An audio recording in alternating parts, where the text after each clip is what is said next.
Ridgecrest Talk, and tonight we have James Monroe Middle School band and choir teacher, Mrs. Lisa Austin. And we also have, this is going to be a pretty fun show. We're going to have a couple different students for the choir and the band, so stick around, make sure you watch the whole thing. So we've got a couple of students as well. But first of all, I would like to introduce Mrs. Lisa Austin. Hi. Hello. Good evening. Thank you for being here with us. So real quick, you do band and choir. Yes, band and choir. Right. Okay. So that's a lot. You've got two different things. Is this throughout the whole day's event course? There's three classes of band that I teach, and one class of advanced choir, and there's also a wheel class, which is a bit of a beginning choir. So the main performing groups are the concert groups, the concert band and concert choir, and that involves a lot of preparation, extra concerts. They're the groups that are very busy. Right. Now, in the wheel, is that for like sixth graders? Yes, like sixth graders, introductory to music, and then if they have an interest, and then they might go on and join the band or the choir or the orchestra too. We also have a string program at Monroe. Now, do they get pulled out of the wheel if that's something that they choose at the beginning of the year, or how does that work? Possibly. If they're really strong, they can audition then for the advanced choir. Band really requires that they start at the beginning of the school year, and that's a full year class. Okay. So. Okay. All right. And so this is two of your band students. My awesome band students here. Those two students from the concert band. And would you mind introducing yourself and what it is in the band that you do, and the position that you are representing? My name is Anna Swicka. I play the flute, and I am the Vice President for Band Council. All right. Very nice. And my name is Gavin. I play alto saxophone in the Monroe Concert Band, and I am Band Council President. Fantastic. All right. So what is your favorite thing that you like about band? I just really like when the whole band comes together, because we make an amazing sound, and it's really important to us. Absolutely. So what inspired you to take a musical education course? What inspired me was, I remember my brother came home one day from his first few weeks of 6th grade, and he brought home the saxophone, and he started playing it, and I was just taken from there. That's awesome. So how much older is your brother? He's only a year older. Oh, okay. Well, that's cool. So you're 5th grade and you're inspired by him. That's fantastic. All right. So I'm going to ask you the same question. So what is it about band what inspired you to take band? What inspired me to take band was that my mom had a flute, and I wanted to learn how to play it because I thought it sounded really pretty, and when I found out she had one, I just wanted to learn how to take it. Did you grow up watching her play? No. No? So you just found it one day? Did she have it from I was practicing, her school days? I was practicing piano, and I told her I wanted to play the flute, and so she brought it out, and I just was so excited and wanted to learn how to play it. So you played the piano too? Mm-hmm. Wow, cool. So was that something that you always planned on doing? I mean, has music always been a part of your life? Yeah. My family does a lot of music, and they do a lot of performances, and they sing a lot, so I have grown up around music. Okay, all right. Okay, I'm going to ask you the same thing. Has it always been a part of your life? Not really. My dad, he has had small music learning before this. But that was a very long time ago, so my brother and I are pretty much the first people in our family ever to play a musical instrument. That's great. You might have started something. Very cool. So now we have a couple of our videographers this morning went to the school, and they videotaped the band and the flute players to represent the whole band. There's a lot, but Fritz, we have a video. Would you be able to play it?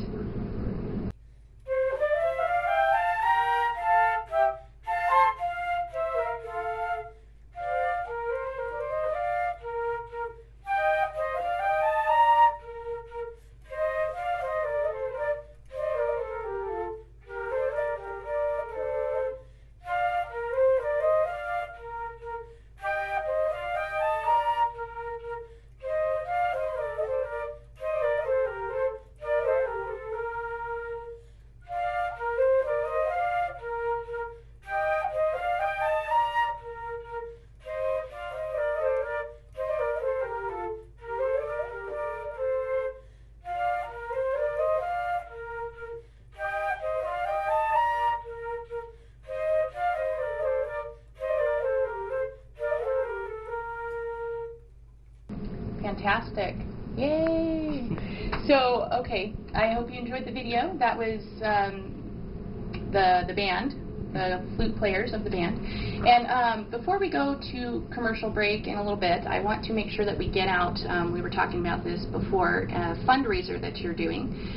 Really quick, Miss Austin, if you would give us a little bit of what the fundraiser is for, and then maybe you guys can you know, get some information out there for... Well, we're just finishing up our fall fundraiser, which is basically a cookie dough fundraiser. So pretty much a couple more days. If anyone does want to support the band and participate in that, if they can call the school and ask for me, then we could probably still get some orders in. So the main thing with that is raising money. If we want to do anything, festivals or trips or workshops out of town, mainly the buses are so expensive. So we're wanting to raise money for that, especially to go to our awesome Disneyland workshops that we do. So hey, it's a great experience, and yeah. So is there anything you would like to say about this fundraiser? I know you were saying that you're really anxious about getting the funds to do these trips. Well, these fundraisers, they do cost a lot of money. So, and if we don't start earning money, we're not going to have enough money for the band budget to get buses, go certain places, buy things for the band, any sort of things that head towards the band. All right. The money that we earn from all the fundraisers goes to our band accounts, and we can use that money later to help buy buses and stuff for trips. Okay, all right. So we're going to go to a commercial break, and this is the representatives of the band, and we've got the choir representatives, so make sure you come back after this commercial break. We'll be right back.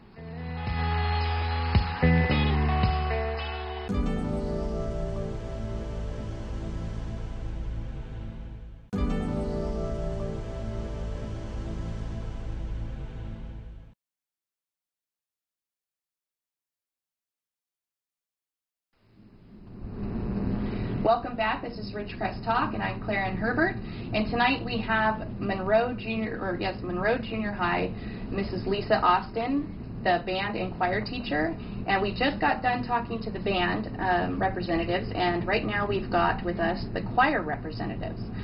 So if you would mind, would you introduce yourself and what it is that you do for the choir? My name's Darren Williams. I'm the treasurer of the choir, and I sing alto. I'm Olivia Holm. I'm the choir council president, and I sing alto as well. But sometimes I do soprano. Oh, okay. You've got a little flexibility. Right. That's great. So with the choir, I'm going to ask you first real quick, have you always had a passion for singing?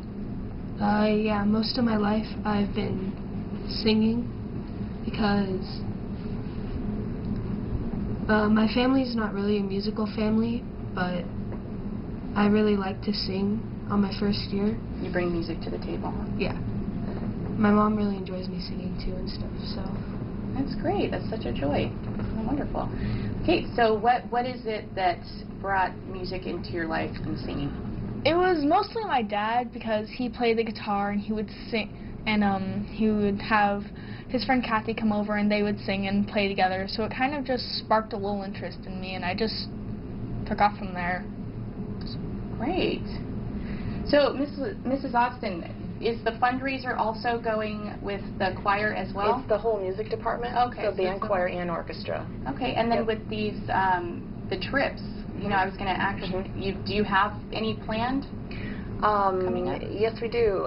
Choir is planning to go to one of the SCBA, I think it is, choir festival. We went to one in Burbank last year, and it was an awesome experience. The kids not only got to perform, and then they're critiqued by expert judges, so we know how to improve our performance, but also we got to sit and listen to several really awesome choirs, and just a lot of different things we learned by hearing the different choirs and the different selections they had. And would you say, Olivia, do you want to add anything to that? We were personally, by the judges, we were called the tiny army of singers because we were the smallest group there. Everyone else had a lot of people. Wow. 20. But they were We were awesome. 20. But the judges were very impressed. They Wow. were, yeah, Well, they fantastic. were really awesome. You know, again, we did, the videographers went in from KZGN. They went in as they videotaped oh, okay. Well, so we're having a little technical difficulty. So we didn't get the sound with that right now, but we can talk a little bit more about the trip. You know, I would like to know what it is. Did you both participate in the trip last year? Yes. Yeah, we both went to Disneyland last year. Well, Yeah, that's a separate trip. The SCVA. So, trip. yeah, anything else about the choir festival before you talk about Disneyland? I really liked the SCVA trip because we really got to experience like different styles of music there, and it was really fun because we got to. What was your favorite part? There was a 4-part group there, and it was just fantastic because they did really good, and they sang like 4 different songs. And Cool. So you enjoyed watching it as well as being a part of it, right? right. Cool. And what was your favorite part about these trips? I guess it's probably not the bus ride, right? not necessarily the bus ride. I don't enjoy waking up that Do you early. guys ever get in song and do stuff on the bus just for fun? Sometimes. Practice? And That would only be like 2 or 3 people. or I guess We need it to get the depends whole on how bus. early you're traveling, right? You Try might to save their voices for the festival, probably. Yes. But yeah, I have to say my favorite part was the 4-part because we've only been doing 2 or maybe 3. So seeing a 4-part harmony is just like, we can do this. We need more people. Right. Well, it's very unusual for a middle school level to have the 4-part harmony because you have to have those bass voices too, and there's most of the boys in middle school don't sing that low yet, so it is unusual to find a middle school level that can do the 4-part. High school usually does it, but right. So we were very surprised to hear a middle school group that actually had the voices in the range for the 4 parts last year. Yeah, so it was interesting.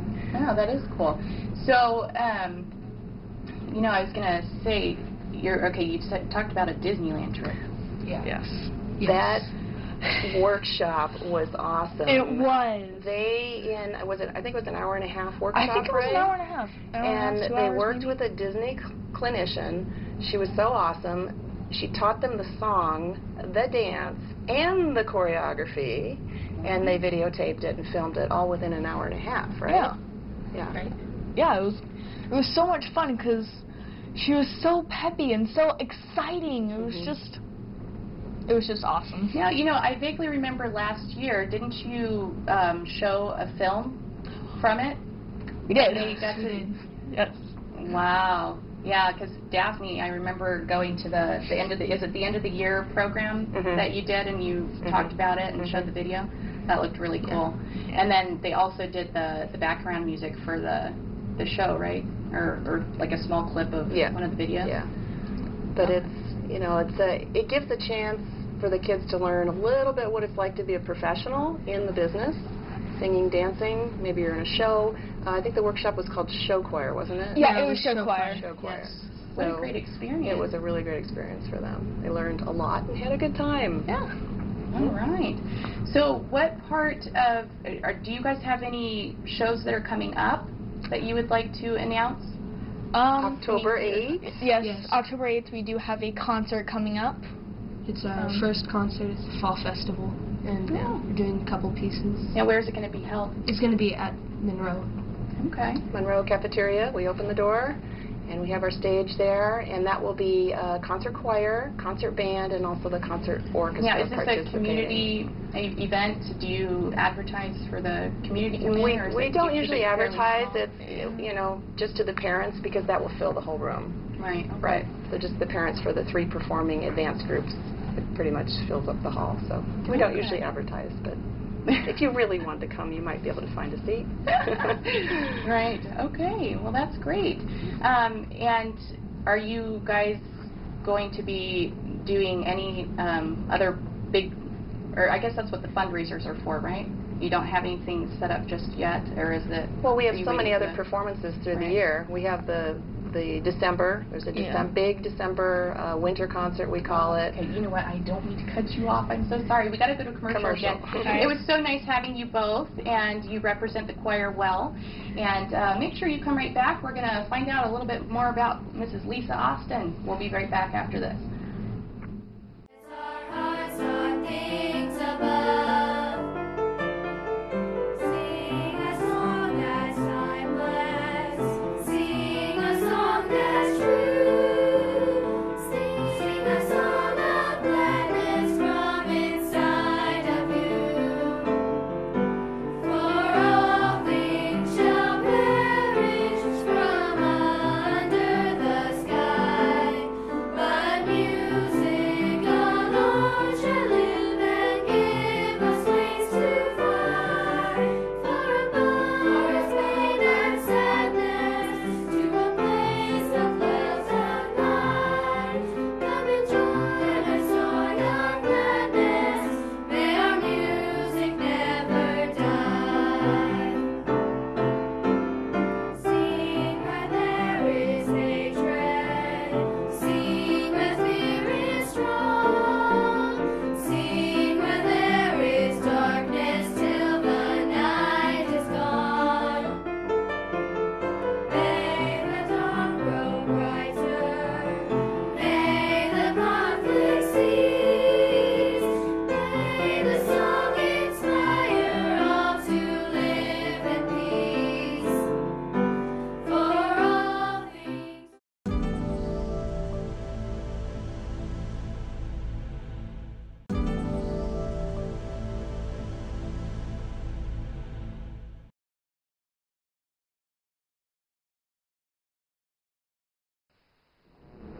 Welcome back. This is Ridgecrest Talk. I'm ClairAnn Herbert, and tonight we had James Monroe Middle School, Mrs. Lisa Austin, and we had the band and choir representatives. And now we're going to find out about Mrs. Austin. Okay. Hi. So it was so nice having your students. Thank you for having them here with us tonight. And what I would like to know is what your musical background is and what brought you to becoming or interested in becoming a teacher in musical education. Okay, long question or long answer probably. My mother played the piano, and her mother was a very fine singer, so I think I got that spark there. And I started on piano when I was about 8, and then I got into the 5th grade, and they would let you start band in the 5th grade, and I so wanted to play the flute, and it might have been because I wanted to play the piccolo, which was the small one. But you had to play flute first. So I took the flute and did band all the way through high school. My junior year of high school, I decided music was my passion.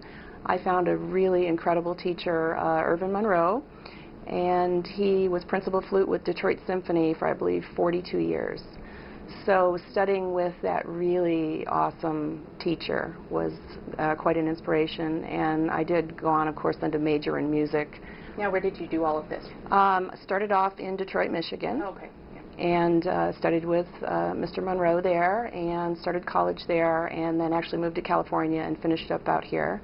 And I have a Bachelor of Music degree majoring in flute. But as you study music at university, you're not only focusing on that one, you're learning all the different instruments, you're learning how to conduct, you know, it's a broad program, so that, you know, is preparing you for teaching. Okay. Also, another strange way I probably got into teaching, I was also a competitive figure skater, and I could not compete after a while. I had some injuries, but my very fine coach, skating, Sandra Hess, she asked me if I would please assist her. So I actually got into teaching through figure skating when I was quite young, 16. Okay. So I've actually been teaching since I was 16 years old. Yeah, so you Yeah. found that Yeah. assisting and helping others is a part of your passion. Yeah, and so I bringing just it together. love teaching, and then that was a good part-time job going through college too, teaching figure skating, and then of course when I completed my degree, then I started teaching band in the schools. All right. I've been doing so that for a lot of years. What brought you to Ridgecrest? Well, my husband brought me to Ridgecrest. Oh, So okay. my husband, Simon Austin, is the band director at Burroughs High School. And he was kind of recruited and asked to come up here and take that job about 1993, I think it was. Oh. So we moved up here. All right. And so now becoming the teacher at James Monroe, now what maybe some past events that you guys have done? What are some ones that really stood out? Well, every year is just, we have several concerts, fall, spring. There's 4 main concerts, and of course assemblies, other things. We do the Disneyland trip, which is a really great workshop for the kids. Most years we go to some kind of a festival where the judges are hearing us and giving us comments, you know, this is how we could improve and that type of thing. There's just been so many standout concerts, I don't know if I could say, and festivals have been phenomenal. We've been getting really top ratings from the judges for a while now, and it's so great when the kids are on stage, they're really focused, and then the music is just beautiful when it all comes together. So right. Yeah. Well, it's like you know, your art form of creating a piece and then getting to see it. It's got to be pretty gratifying. Right, when it all comes together and it's you know, blended, balanced, it's in tune, and the kids all know their parts. It's wonderful. Fantastic. So speaking of these events, now what kind of programs, I know you had talked about some dates, and also we talked about the program, the show that you just did, because the funding also incorporates into the band. Right. Yes, I wanted to say thank you to RMES, the Ridgecrest Musical Enrichment Society. They just produced the Joseph and the Amazing Technicolor Dreamcoat, and I was the orchestra director for that, and a lot of my musician friends, and actually I have one of the people in the orchestra was a student that I actually started from the beginning, 6th grade, so that was really neat. And you had some of from the choir too? Yes, and I had 2 choir members participating on stage, and then that group generously donates then to the school music program, and I believe drama too, and that helps supplement some of that funding. So just, you know, whatever we need, it's very helpful. We always need new music to order, you know, whatever. Right. Yeah, I was going to ask where the funds actually go. So is it like instruments? It depends on the year. Yeah, new instruments, maybe some music. We always need to order new music. You don't want to do the same music every year. So I'm trying to build the choir library right now at Monroe. There wasn't much when I got there, so I'm building that library. Now, how is that incorporating new students every year for you, as you're bumping the right? That's an interesting thing. End ones, and then getting new ones and having to right, exactly. So. Most of the students start in 6th grade. They can start in 7th or 8th, but we get the bulk of them that start at 6th grade. Most of them come with no musical experience at all. So I just assume that, start them from scratch, building blocks, you know, teach them what they need to know. And then most of the kids then advance to the concert band or concert choir, concert orchestra the 2nd year. But then at the beginning of the 2nd year, you're kind of starting over. So you have a group that's more experienced, you have a group that's just coming up, they've only played 1 year. But it's amazing. They just start working together, and the more advanced kids, of course, are, you know, helping the ones that are still needing to learn new rhythms, you know, just more advanced concepts. So you're on your toes all the time. On your toes all the time. So every year is kind of a rebuilding. You're doing a new group, and then you'd be amazed by, you know, spring, by May, they're really, really sounding good. Well, both the groups are sounding good already, but we just keep building and advancing through the year. Okay, well, you know, this is all great, and that's fantastic. So what, we're getting ready to wrap up. Did you want to throw out any dates? We've got about 30 seconds or so if you want to. Just the next thing coming up is the fall concert, and that is October 8th at James Monroe, 7 p.m. in the cafeteria. So hoping especially all the parents of the students will make it to that event and hear the kids play and sing. All right, all right. Real quick question, are any of your students participating in next week's orchestra? Desert Community Orchestra, yes, I'm also involved with that, and I play in that group. I'm also... all right, you know what, I'm sorry, we're going to... Done. Okay. Okay, sorry. Yes, the answer is yes. Okay. All right, well, thank you for joining us tonight. Make sure that you tune into your local news Monday through Friday from 5:30 to 6, and Ridgecrest Talk from 6 to 6:30. Thank you, Ms. Lisa Austin, and the James Monroe band, and choir for being with us tonight. Thank you. Bye. Have a wonderful night. Oh, say yeah.